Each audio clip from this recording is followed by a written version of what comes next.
Micah, thank you so much for joining me. I really appreciate your time. I know how busy you are. So I'm so grateful. Even talking to you, meeting you is an honor.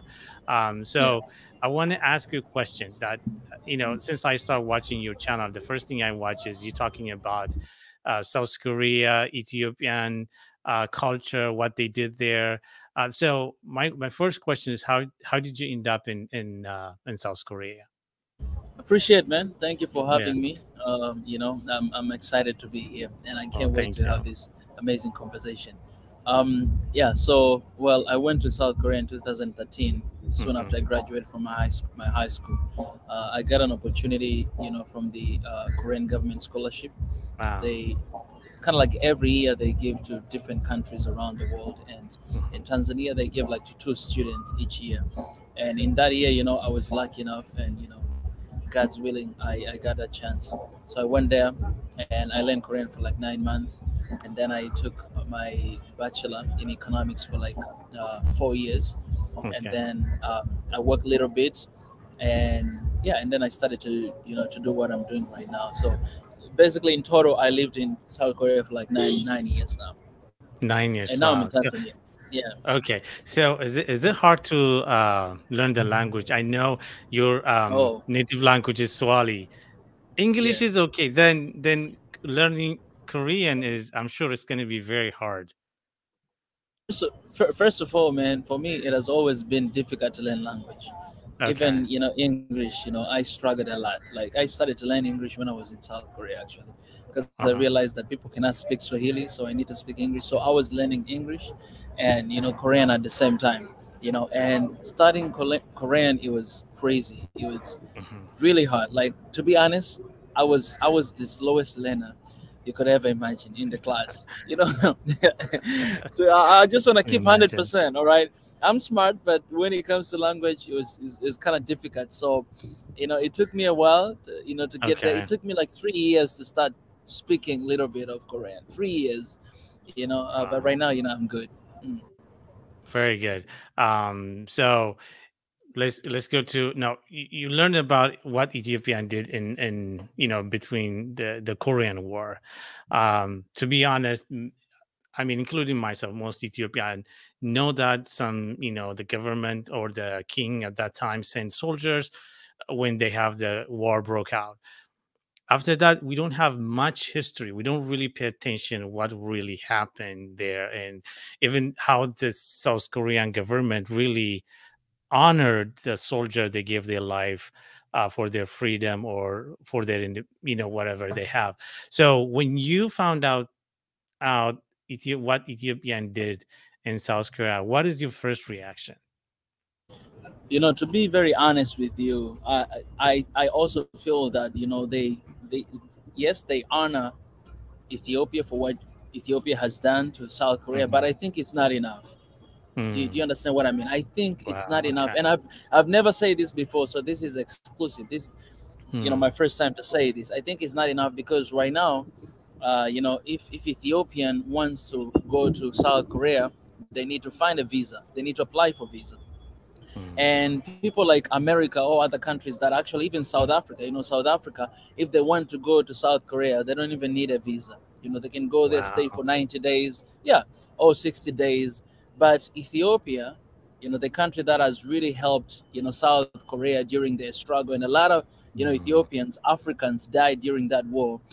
They still need visa to go to South Korea. So I just found out that recently. I was looking, if you're an Ethiopian, can you go without visa? And I was not happy because I was like, yes, Hmm. in that video I made, I was so excited because they dedicated this one place, like specifically, for Ethiopia and what they've done, which I think also is not enough, because you can do Hmm. that. But I think, in today's world, I think what will mean a lot to Ethiopians is having an access to go to South Korea anytime without visa. Let's say for 30 days or for 60 days, because it's very necessary for that. It kind of shows the gratitude. But I was really happy to see that acknowledgement that at least, Yeah. they recognize that, Africa, Ethiopia has helped us, and, we honor them by dedicating this one, countryside place, for Hmm. Ethiopia. It's kind of like a little Ethiopia village there. Okay, well, it's good to know that. To be honest, it's your video. What you did makes me aware of. Even there's a village dedicated to, somehow I figured out that there will be some kind of statues there, to Mm. represent, Ethiopian. But I didn't know. And then now you're telling us that that's not even enough. I completely Yeah. agree. And then I think the Ethiopian government or the Ethiopian Cultural Association or somebody has to pursue this. Hey guys, Yeah. we did this for you, so at least the Indeed. best that you can do is let us come to your country and Mm. visit for free. That's a very good point. I want to shift to One Africa now. The One Africa vision is a great vision, which I really inspired by. um and then during the colonization time, we are so what they did is they divided us. So they divided us, telling us that we are completely different people. Even in one country, they divided us. You are this and you are that. And then so until today, we have a lot of tribal war. We have a lot of, power struggle. But the One Africa vision is a vision that every young African should have in their heart. So, how did you come up with this One Africa vision? Even before No More movement, your movement is already spreading out. So, let's talk about One Africa vision. How did you come up with it? What's the goal of One Africa vision? So, so thank you so much for asking that question. Yeah. You know, the thing about Swahili Nation One Africa, and specifically One Africa, that vision, it has been there for over 9 years. Hmm. And the first time I felt that, it was the time that I went to South Korea. I left Tanzania as a Tanzanian, but the moment I went to Korea, everybody didn't recognize me as a Tanzanian. They were calling me African. Wow. That African, that African, that Yes. African. So Yes. when you get outside of Africa, people they call us Africans.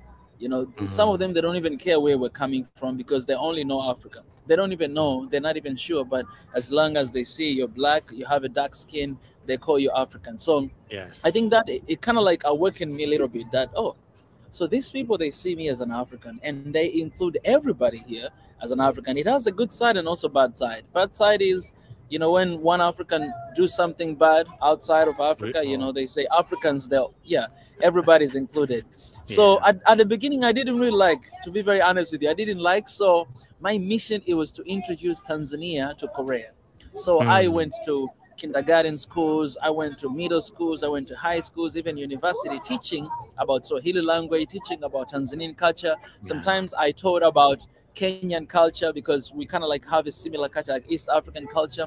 So I did that for many Hmm. years until uh, but until 2000, I believe 2019, like Hmm. early 2019, I was just doing that, and I was so proud to be Tanzanian. I was so proud to be coming from this side of East African. But people, they never stopped addressing me as an African. But I was happy because until that time, everybody knew about Hmm. Tanzania, because I got a chance to go to different television shows. I'll share with you the link. You can see, to Okay. introduce about my country, to introduce about my people. But then in 2019, December 23rd, that's when I got the name of Swahili Nation first, and Okay. then the goal of that, it was to achieve one Africa. Swahili Nation, Hmm. the real meaning of Swahili Nation, it means literally, it means kind of like one nation, because the word Swahili, it comes from the word Kiswahili, like the language of Oh. Tanzania, the language that Okay. it used to unite more than 121 different tribes to become one Hmm. country. So today, when you Wow. come to Tanzania, people, they recognize us as Tanzanians. They don't care about our tribes because of that language. So I call it Swahili Nation. And the vision of Swahili Nation is to have one Africa, like literally is Hmm. one nation, one Africa. And right now we say one Africa in our generation. So I began to pursue that after realizing that, okay, people, they know a lot about Tanzania, but what Hmm. about other countries? What about other countries that they don't know anything about? And not only that, even me, I didn't know about other African countries. So I was like, okay, if I am an African, then I need to know more about Africa. And that's when I started to pursue this vision of one Africa. And our mission is very simple: is to defend the image and bring back all the heritages of Africa, to decolonize the mind through authentic knowledge, and to bridge, Mhm. to bring to be the bridge that will bring a oneness and peaceful Africa. Amen. Amen. That's powerful, man. That's very powerful. I think we Africa as a nation has a very powerful nation. We have all the resources we need. We If we use it, I think Africa is one of the resourceful continent in the world. I mean, we got oil, we got the minerals, we got the the green legacy and everything. We got even the animals. People have to travel and then pay so much just to see the safaris we have in Kenya and things like that. So that's a very inspiring thing. And then when you say about people see us in Africa, I want to tell you a story.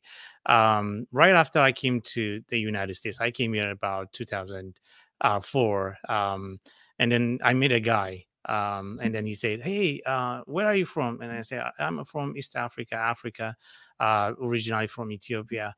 And then he said, "Oh, you know what? I know a friend. You probably know him." And then I say, "What's his name?" And then he gave me a name, and then I say, "That's not usually an Ethiopian name." So it could be another person. He said, like, "No, no, he's from Africa. I think he says Zanzibar or something." And then he said, like, Oh, "You guys don't know each okay. other?" I say, like, "These are two different countries. We There's no way we know each other." Yeah, And then I realized yeah, that the same thing what you said. Oh, they see us African. They see yeah, us a yeah. nation, one nation, and we are so concerned and consumed on ourselves. We forget about our Yeah. brothers in the You, neighboring you know, it, countries. So it's pretty interesting because they are the one who actually came and divide us, all right, and separate very true. us, so Very that they true. may rule over us. But at the same time, they recognize us as one. So if they, because that's the reality, Wow. that's the reality of Africa. You know what I'm saying? So True. True.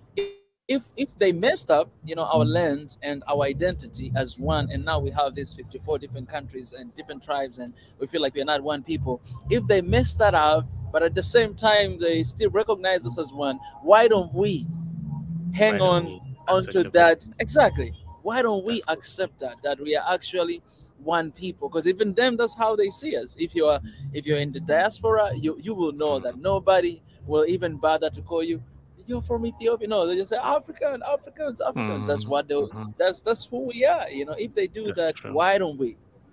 That's very true. I when people ask me, when I used to answer them, "Hey, where are you from?" And I'll say, "Hey, I'm from Ethiopia. I'm from Ethiopia." Then I start saying that, "No, I'm from East Africa," because people need to know that we are from somewhere um, recognized as a continent. And then I ask first, I said, "Oh, I'm from Africa, originally from Ethiopia." So this is how we should. And then when you talk about, how they divided us, look at, for example, like Eritrean and then Ethiopian. As I mean, the same kind of food, same kind of dress, same kind of, skin, everything. Look at on Ethiopia and Somalia. They have Ethiopian Somalia and the Somalia. Kenya, there is Kenyan Oromo, Ethiopian Oromo. They speak the same language. Benshangul, Gambela. You go there, we are one. And then they did divided us. That's true. And then also, why don't we recognize that we are one people, that we need to support each other?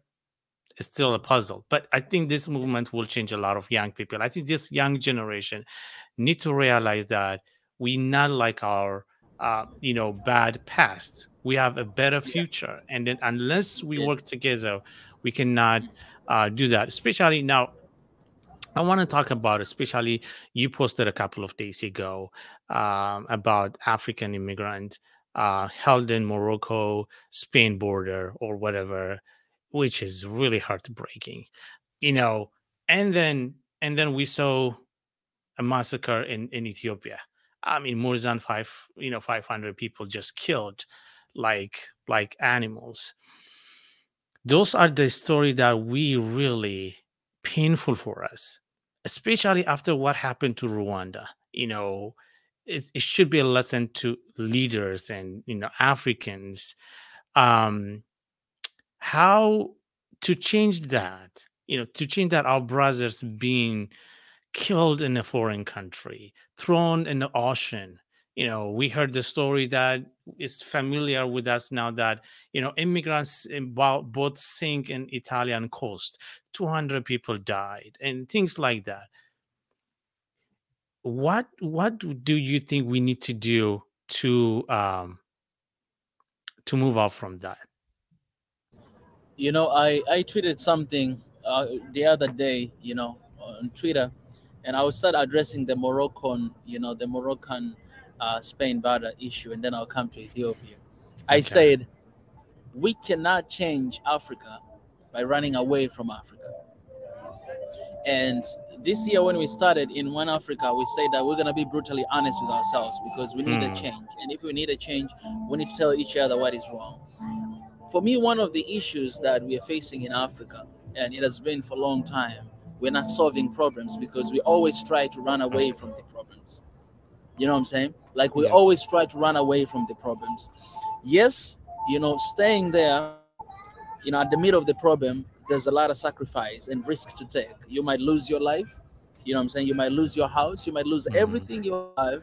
So people, they decide to run away, which is okay. Like I'm not accusing them by doing that, because you need to find a place where you can protect your family, you can take care of them. You know what I'm saying? But the question is, until when are we gonna do this? Until when? If all of us, we have one intention and one goal, to defend the dignity of our country, to defend and to preserve the peace of our country. If all of us we come together, that's why we say One Africa. If all of us we come together and we defend that, I'm telling you, yes, people will die. I'm pretty sure about it. People will die, but not as much as people we're losing right now. So take an example of those people who were running away from their country, going to somewhere else. They really wanted to find a better life, but they end up died. 30 people plus, like crazily. And those are young people, young generation, the future of their countries, the future of this continent. You know what I'm saying? I'm pretty sure if they remain, maybe some of them, they'll be alive by now.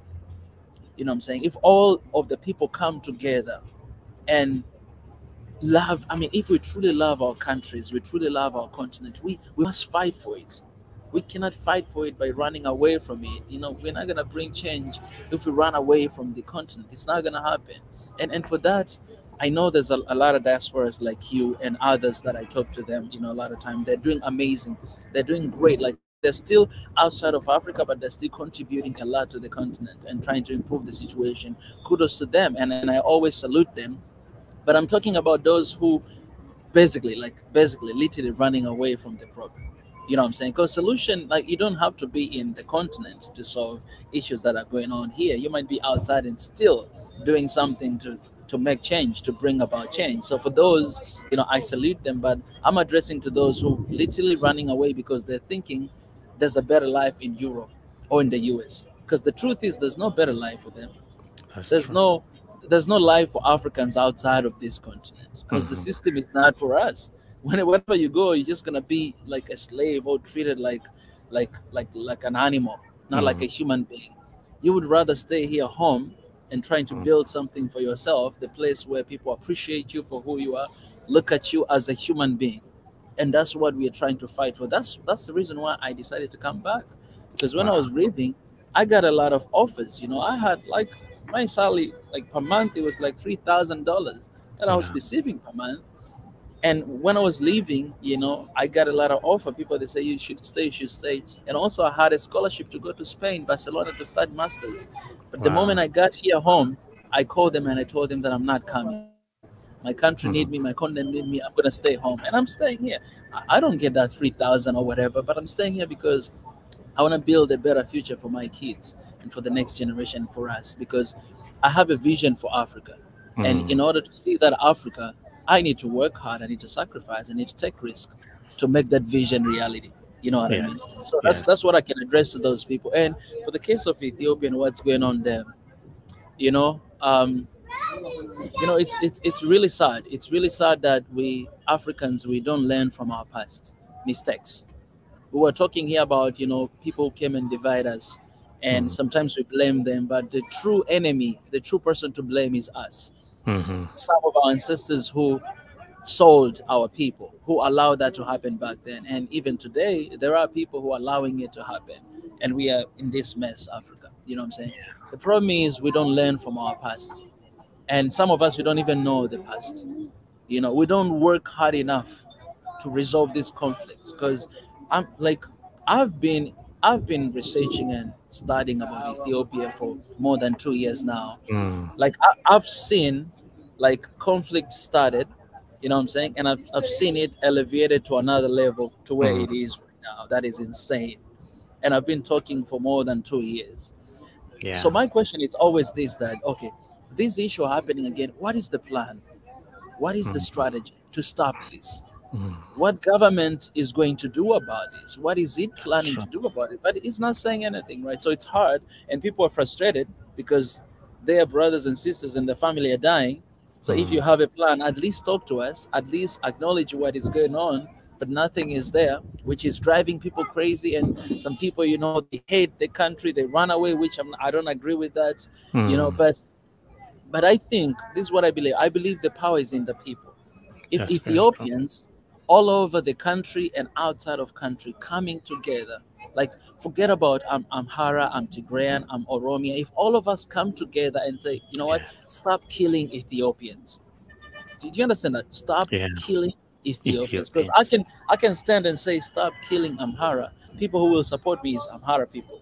And Mm. Oromia or Tigrayan, they're not gonna come even near me, because they're gonna hashtag also stop killing Tigrayan people. And Mm. so you elevate the crisis in another level. But if all of diaspora Ethiopians come together, okay, we are Ethiopians, our country is in trouble, our people are in trouble, regardless of my tribe, I want my people to be safe. Stop killing Ethiopians. If all of you come together and say, speak the same language, the same message, I'm Yeah. pretty sure something will change. And that's Mm. the same thing that, you know, the government has to do, or people in the land has to do. But now I talk to my friends and I know the frustration, because this is hard. These are their people, their family Mm. member, and it's keep getting worse because of, you know, all these, tribe things. And Mm. honestly, we should learn from Rwanda. You know, Yes. you're not gonna see another genocide in Rwanda, because they learn from their mistakes. President Kagame was talking just recently that there are people who actually caused that to happen, but also say they are also responsible for that. Yes. And they Yes. know that, and they're working so hard to bring people together. And you can see how, how like the unity in Rwanda. And I Mhm. think Ethiopia, it doesn't have to get there. I love that country, man. I love my people. Those are my people. That is my country. And I'm praying every single day, and I'm speaking every single day that Ethiopians, please, you guys are Ethiopians. We need one Ethiopia. Yes, Mm. people might continue to die, but let's continue to speak this message, because the more we speak, the more people will listen. Yes. That's very true. I think we when I grew up in Addis before coming to here, and I went to high school, I went to elementary school there, and still most of my friends I don't even know from which tribe they are, to be honest. And somehow we are there's like they planted a bad seed in the young generation that it only matters your tribe. And then the fact that we're not going to change anything by killing other people from a different tribe, the fact that we're not going to make a difference or live happily ever after wiping out one kind of tribe, the fact that we don't really understand that is so painful, that we end up this kind of generation. I know it's Indeed, not. indeed. Yeah, go ahead. I'm sorry, just one thing, because I also Yeah. want to give the practical ways. My suggestion today, if I talk to the government or to the leadership of Ethiopia, my suggestion will be very simple. It will be like, Mm. the government, first of all, they have to change constitution. That's very important. Change Mm. constitution, change even the ideas of Ethiopians. Like throw them away, change that. You should nobody should be identified by his tribe or her religion on the identity card. The constitution should not even specify that. The constitution, it should start by saying Ethiopia. We are Ethiopian. We are one people. We are one Yes. nation. We are one country. If they, because Yes. right now people are killing because they feel like they have right. If you go to the constitution, they say, "Hey, you are in my region. Constitution say this. I can kill you," and it's okay for them. But that is Yeah. madness. If we change constitution, then we can keep these people accountable because the constitution say we're one people, we're one country, we're one nation.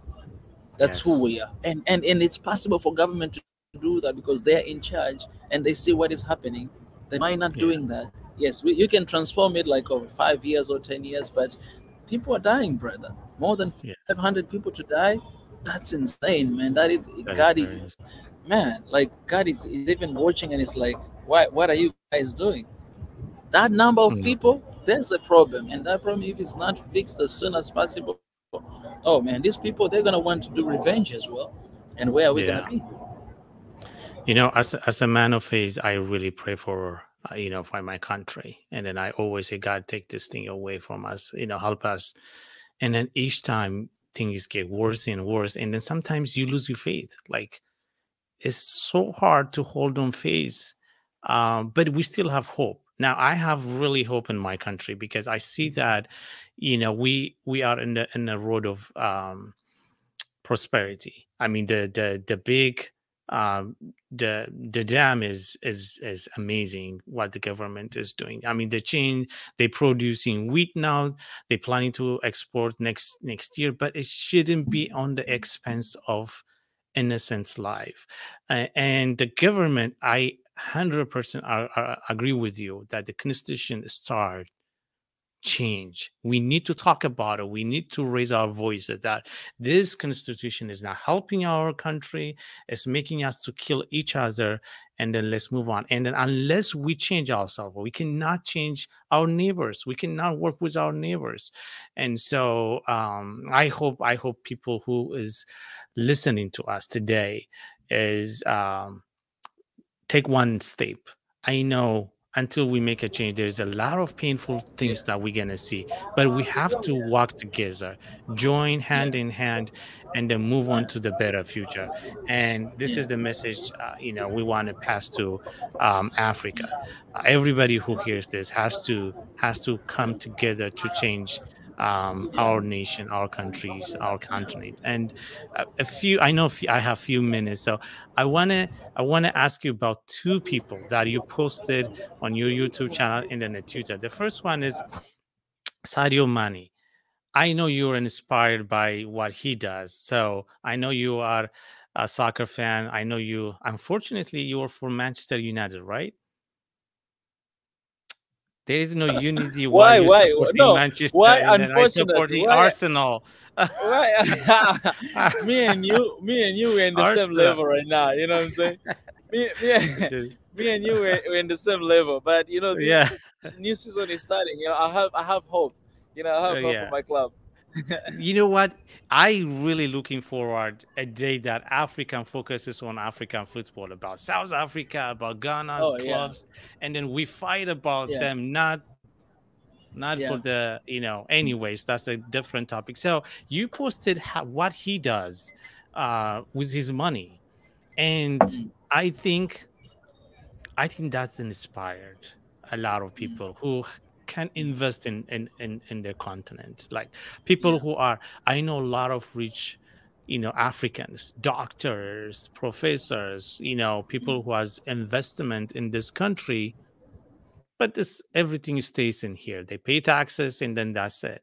No school opening, no helping their villages and things like that. So, you know, what do you want to say about Sadio Mane?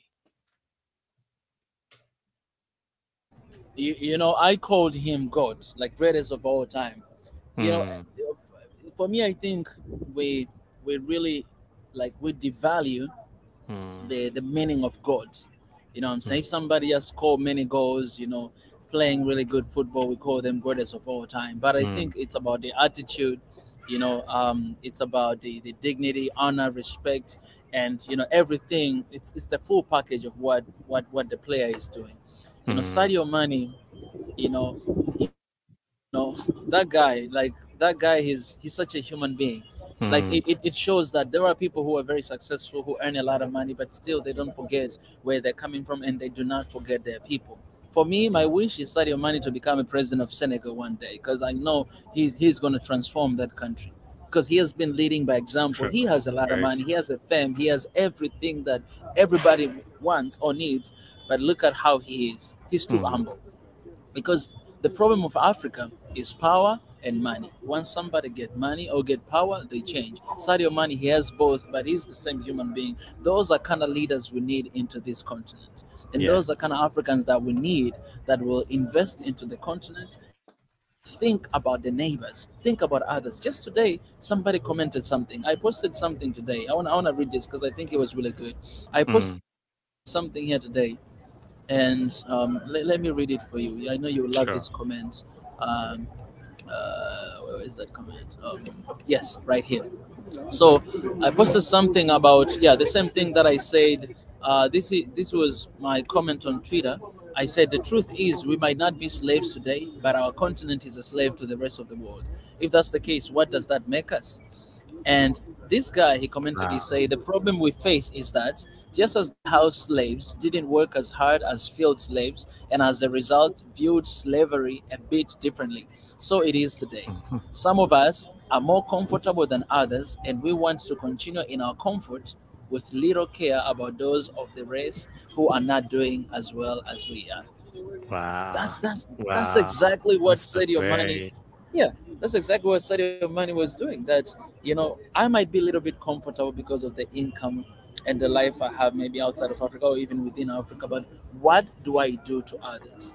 Because I always say, if your neighbor is not at peace, you cannot be at peace. We have to think collectively. This true. individualism is not our culture. That's the Western culture. Like individualism is, most of our countries. We started from socialism.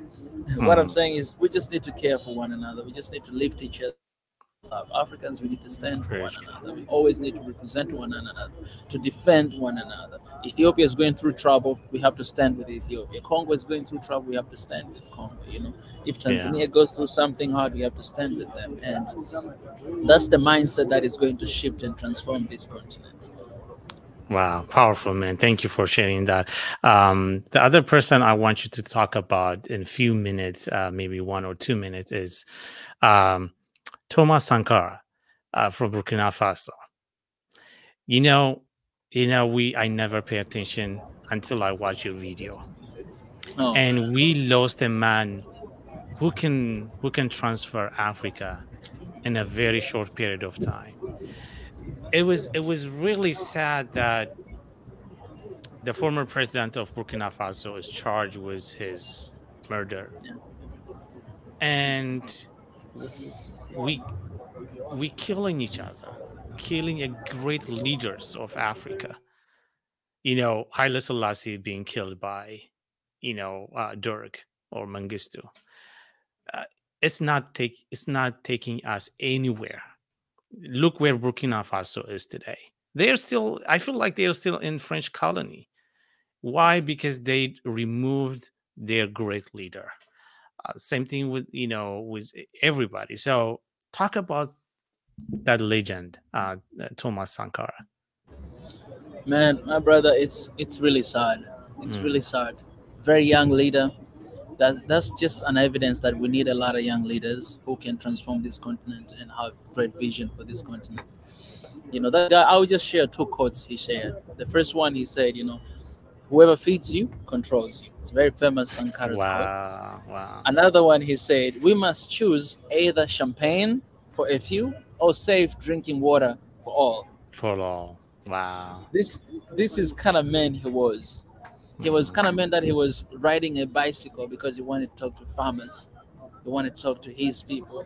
He always mhm, wear those, military clothes, because he just, that's who he was. But also he just mhm, wanted to be close to his people. He would go anywhere, like on the street, just start a speech, a little speech to talk to people. He was man of the people. That's what we are lacking these days, because we have we have leaders of the palace, people who just enjoy to stay in the palace or to travel here and there, but they're not going to talk to their people, to listen to them, you know. Yeah. And it's a huge problem in Africa. And not only that, I said we should not embrace individualism because that's not our culture. Even if this is sad, but even if your leader is not doing what you expect them to do, you should stand with them.